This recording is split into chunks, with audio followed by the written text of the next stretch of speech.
देश भर से लड़कियां कह रही हैं कि जब दिल्ली में वे सुरक्षित नहीं है तो जरा हमारे उन शहरों का अंदाजा कर लीजिए। दिल्ली की इस घटना ने पूरे देश की हकीकत से पर्दा उठाया है, मगर दिल्ली जवाबदेही से बच नहीं सकती। पिछले साल की तुलना में बलात्कार के मामलों में 30 नवंबर तक 20% की वृद्धि है। यहां जहां पुलिस हर कदम पर सड़कों पर दिखती है, वहां ये हाल है। क्या ये केंद्र सरकार और दिल्ली सरकार पर सवाल नहीं है? ये दोनों ने जिम्मेदारी क्यों नहीं स्वीकार की? क्या ये सवाल नहीं है कि जब हम दिल्ली को पूरी तरह से सुरक्षित नहीं कर सकते तो कौन सा ऐसा शहर बच जाता है? वैसे कई शहर हैं जहां कानून का डर भले ना हो, मगर उसकी अपनी संस्कृति ऐसी है कि महिलाओं को रात में घूमने से डर नहीं लगता। गुजरात है, मुंबई है, बहुत हद तक कोलकाता भी है। देश भर की लड़कियां सोशल मीडिया, टीवी चैनलों के माध्यम से अपनी पीड़ा व्यक्त कर रही हैं। कभी असम में हुई छेड़खानी तो कभी बार बार बलात्कार की ऐसी घटनाओं से हमारे समाज का चेहरा सामने आ जाता है। शेखर कपूर ने लिखा है कि किसी धर्म के खिलाफ बोल दो तो केस दर्ज हो जाता है, महिलाओं के खिलाफ कुछ भी टिप्पणी कर दो वो बच के निकल जाता है। किसी ने लिखा है कि कानून व्यवस्था पर आरोप बढ़ने के साथ समाज शास्त्रीय नजर से भी देखिए। एक महिला ने लिखा है कि क्या 2014 में औरतों की सुरक्षा मुद्दा बनेगा। एक और महिला ने लिखा है कि महिला मुख्यमंत्री के शहर में ये हाल है तो बाकी का क्या होगा। आक्रोश के इस आलम का असर यह हुआ है कि शीला दीक्षित ने हाई कोर्ट के प्रमुख न्यायाधीश को खत लिखकर याद दिलाया है कि अक्टूबर में ही उनकी सरकार ने 5 फास्ट ट्रैक कोर्ट बनाने की मंजूरी दी थी, उस पर जल्दी से कार्रवाई शुरू की जाए। यह तो आलम है हमारे सिस्टम का। संसद में भी क्रिमिनल लॉ अमेंडमेंट बिल का मसौदा पड़ा है जिसमें सेक्सुअल असॉल्ट के लिए कड़ी सजा का प्रावधान है। एसिड हमले को भी शामिल किया गया है। कई लोग कारणों को लेकर बड़बड़ा रहे हैं। कोई कहता है कि सख्त कानून नहीं है, कानून है तो भय नहीं है, सरेआम फांसी दो तो लोग डरेंगे। कोई कहता है आधुनिक समाज का संकट है, हम उपभोक्तावादी हो गए हैं, पहनावे में खोट है। कोई कहता है अमीरी गरीबी का खाई है। कोई कहता है चीरहरण की परंपरा आज से नहीं है। बहुत तरह की बातें हैं, लेकिन हम गुस्सा ही निकाल रहे हैं। यह सचमुच इस घटना के बाद से एक बेहतर समाज और देश के बदलने की हम उम्मीद कर रहे हैं। प्राइम टाइम पे इसी पर चर्चा करेंगे। हमारे साथ फ्लेविया एग्नेस जी हैं, महिला अधिकार कार्यकर्ता हैं, वो आप पुणे से हमारे साथ जुड़ रही हैं। किरण बेदी हैं, पूर्व IPS ऑफिसर हैं, काफी मुखर राय रखती हैं। डॉक्टर अरुणा ब्रूटा हैं, क्लिनिकल साइकोलॉजिस्ट हैं, वो इस मामले पर बात करेंगी। ममता शर्मा है, राष्ट्रीय महिला आयोग की अध्यक्षा, और शाइना NC है, नेता भारतीय जनता पार्टी की। ममता शर्मा जी, पहला सवाल हम आपसे ही जानना चाहते हैं। बातें बहुत इधर उधर की हो गई, लेफ्ट राइट सेंटर की हो गई हैं। अभी ममता जी है नहीं, भी देखिए इन लोगों का समय का क्या मतलब अनुशासन है। ठीक है, कोई बात नहीं। किरण जी, हम ये जानना चाहते हैं, फ्लेविया किरण बेदी हमारे साथ जो है उनकी दिखा दीजिए जरा स्क्रीन पे। हाँ ठीक है। ये अभी डायरेक्टर भी कभी कभी अपना काम भूल जाते हैं, पर कोई बात नहीं। किरण जी, हम ये जानना चाहते हैं कि किसकी जिम्मेदारी बनती है आपकी नजर से, किसकी जिम्मेदारी बनती है? बातें लेफ्ट राइट सेंटर बहुत हो गई हैं। यह दिल्ली शहर है, यहां केंद्रीय गृह मंत्री का शासन चलता है, उनकी पुलिस यहां काम करती है, एक दिल्ली सरकार है, पूरी हुकूमत यहां हिंदुस्तान की बैठती है। फिर भी हम ऐसे बात कर रहे हैं जैसे केरल की कोच्चि शहर में कोई यह घटना हो गई हो। क्या अभी तक की बहसों में किसी ने आपको जिम्मेदारी स्वीकार करते नजर आया? किसी ने जिम्मेदारी स्वीकार ली, या जो गृह मंत्री ने बयान दिया है संसद में उसमें इस जिम्मेदारी को स्वीकार किया गया है? कौन फेल हुआ है किरण जी यहां? 2 फेलियर हुए, 2 बड़े जबरदस्त फेलियर। पहला फेलियर है इन लड़कों के मां बाप का, इन लड़कों के परिवारों का, इन लड़कों के स्कूलों का, इन लोगों के टीचर्स का। इसलिए उनको भी शर्मिंदा करना बड़ा जरूरी है। उनकी जवाबदेही बनती है कि उन्होंने कैसे पुत्र पाले और कैसे लड़के पढ़ाए। ये शर्मिंदगी करनी बड़ी जरूरी है, और ये हमेशा अब होना चाहिए। जब ये लड़के पकड़े जाएं, उनके घर में जरूर जाया जाए और उनके स्कूलों में और कॉलेजों में जाया जाए।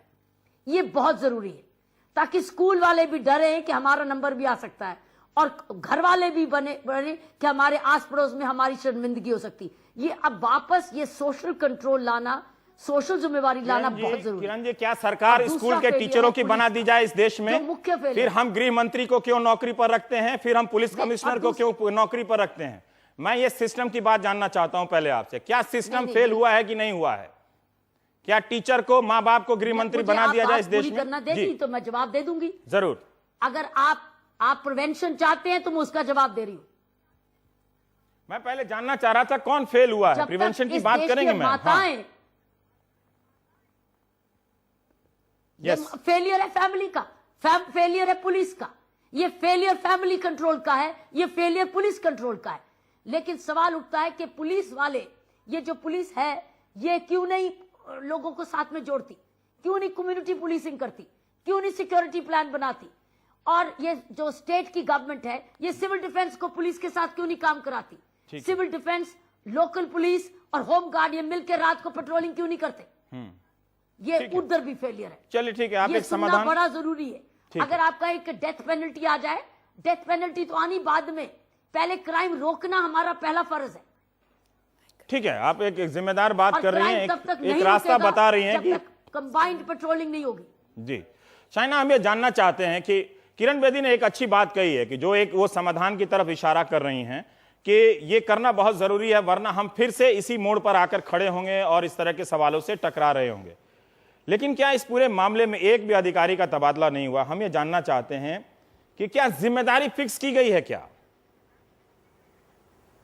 या ऐसे मामले जब भी होते हैं मीडिया में उठता है, बयान आते हैं, महिला आयोग की चिट्ठियां यहां वहां नोटिस की शक्ल में चली जाती हैं, क्या जिम्मेदारी तय होती है क्या? मुझे लगता है कि सबसे पहले ये जो आक्रोश है और ये जो आंदोलन का माहौल है, जहां महिलाओं आज सड़क पे उतरे हैं, ये सिर्फ 2 दिन तक नहीं चलना चाहिए। हमें लगातार शासन और प्रशासन पे इतना दबाव लाना चाहिए ताकि एक लॉजिकल कंक्लूजन पे ये केस हम देखें कि किस ढंग से उन्होंने हैंडल किया है।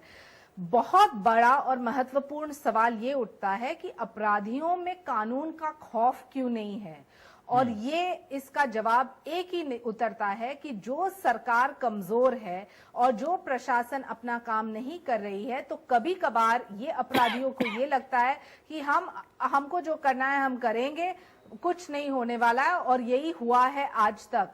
आप देखेंगे कि मुंबई में कीनन और रूबिन का केस 1 साल बाद आज भी फास्ट ट्रैक कोर्ट होने के बावजूद तारीख के ऊपर तारीख, और अपराधियों अभी तक कोर्ट तक नहीं आते हैं वक्त पे। तो कैसे न्याय मिलेगा? कैसे हम देखेंगे कि एक डिटरेंट बने?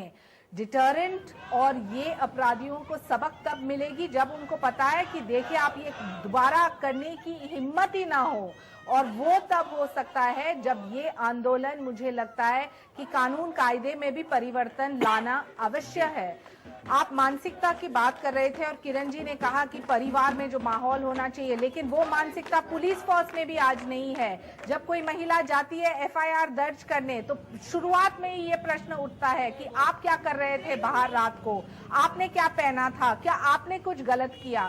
ये विक्टिमाइजेशन क्यों, और समाज में ये वन अपमैनशिप क्यों, जहां हर एक पुरुष को लगता है कि गलती है तो वो महिला की है।